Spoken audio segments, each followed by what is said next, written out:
वैसे वो जहाँ जहाँ जाती है सत्यानाश ही होता है। कुश्ती में थी तो 2 साल हमारी कुश्ती का उन्होंने सत्यानाश कर दिया। अब गई कांग्रेस में गई, अभी कल तक एग्जिट पोल दिखा रहा था कि पूर्ण बहुमत, भारी बहुमत, लेकिन कांग्रेस का सत्यानाश कर दिया। आज की हमारी ये सबसे बड़ी खबर राजनीतिक और खेल जगत से जुड़ी है। भाजपा के पूर्व सांसद और बाहुबली नेता बृजभूषण शरण सिंह ने एक बार फिर से महिला पहलवान विनेश फोगाट पर जमकर हमला बोला है। उन्होंने विनेश पर बेईमानी और राजनीति करने का आरोप लगाया और यहाँ तक कहा कि वह नायक नहीं खलनायक है। क्या है पूरा मामला, चलिए विस्तार से समझते हैं। हरियाणा की जुलाना सीट पर विनेश फोगाट की जीत को बेईमानी करार देते हुए बृजभूषण शरण सिंह ने कहा कि वह जहां भी जाती है वहां का सत्यानाश हो जाता है। उन्होंने कांग्रेस का भी बंटाधार कर दिया, वह तो खलनायक है, नायक नहीं। उनके इस बयान ने एक बार फिर से राजनीतिक और खेल जगत में हलचल मचा दी है। बृजभूषण शरण सिंह का यह बयान सिर्फ व्यक्तिगत हमला नहीं है,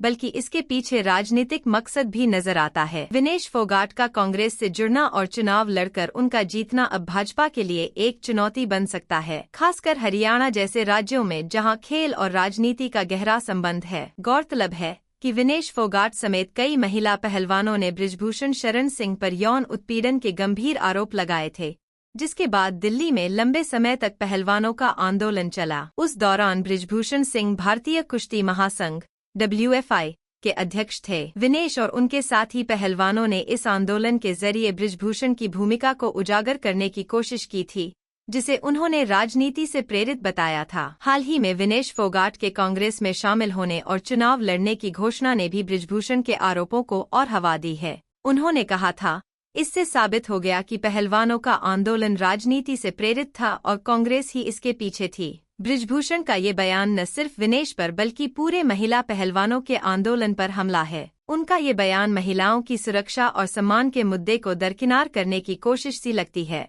लेकिन यह भी सच है कि विनेश का चुनाव लड़ना और कांग्रेस से जुड़ना भी कई सवाल खड़े करता है। इस वजह से ही यह मुद्दा अब राजनीतिक रंग ले चुका है। वहीं हरियाणा में चल रहे चुनावी माहौल के बीच बृजभूषण के इस बयान का राजनीतिक असर भी साफ दिखाई दे रहा है। एक ओर जहां विनेश फोगाट का कांग्रेस के साथ जुड़ना भाजपा के लिए चुनौती बन सकता था, लेकिन वहीं अब भाजपा का हरियाणा में तीसरी बार सरकार बनाने का रास्ता साफ होता भी दिख रहा है। एग्जिट पोल और ओपिनियन पोल में भी पहले कांग्रेस की मजबूत स्थिति दिखाई गई थी, लेकिन अब भाजपा यहां तीसरी बार सरकार बनाने जा रही है। बृजभूषण ने इसे विनेश फोगाट के कांग्रेस से जुड़ने का नतीजा बताया और कहा कि जहां भी वह कदम रखती हैं, वहां का सत्यानाश हो जाता है। वहीं कांग्रेस ने कहा कि बृजभूषण का यह बयान महिला विरोधी है और वह सिर्फ अपनी नाकामी छुपाने के लिए ऐसे बयान दे रहे हैं। कांग्रेस महिलाओं के सम्मान और सुरक्षा के लिए लड़ाई लड़ती रहेगी।